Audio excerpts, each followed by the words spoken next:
అభివృద్ధితో పాటు సంక్షేమానికి కూడా ప్రాధాన్యతనిస్తున్నాం. కాంగ్రెస్ వస్తే కరెంట్ ఉండదని ప్రచారం చేశారు. అది తప్పుడు ప్రచారమని నిరూపించా.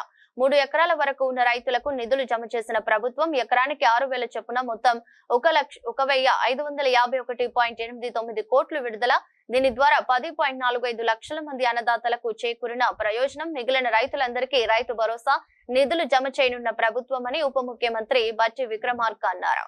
ఈ రోజు చాలా పెద్ద ఎత్తున విద్యుత్ శాఖ సంబంధించినటువంటి అనేక కార్యక్రమాలు ఈ రోజు కొన్ని ప్రారంభోత్సవం చేసుకున్నాం, కొన్ని భూమి పూజ కార్యక్రమాలు చేసుకున్నాం. చెన్నాపూర్ కొత్తపల్లి గోరి మండలానికి సంబంధించి 1,40,00,000 రూపాయలతో 33/11 kV సబ్ స్టేషన్ ప్రారంభోత్సవం చేసుకున్నాం.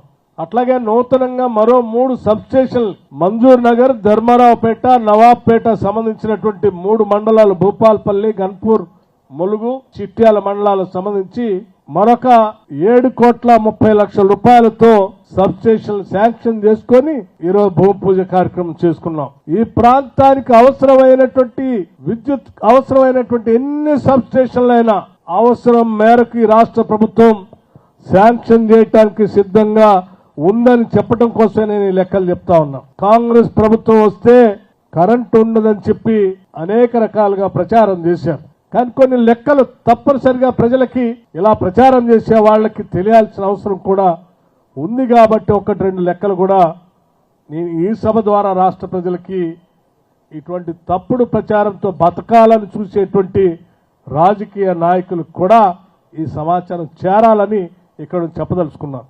2023 మార్చి నెలలో ఈ రాష్ట్రంలో పీక్ డిమాండ్ 15,000 మెగావాట్లు ఉంటే కాంగ్రెస్ ప్రభుత్వం వచ్చిన తర్వాత 2025 మార్చి నెలలో 17,162 మెగావాట్లకు సంబంధించిన పీక్ డిమాండ్ వస్తే కూడా అంటే దాదాపు గతంలో వాడకం కంటే 2,000 మెగావాట్ అధికంగా ఈ రాష్ట్రంలో కరెంటు వాడితే కూడా 1 నిమిషం కరెంటు పోకుండా రాష్ట్ర వ్యాప్తంగా 24 గంటలు కరెంటు ఇచ్చినటువంటి ఘనమైన చరిత్ర కాంగ్రెస్ ప్రభుత్వం.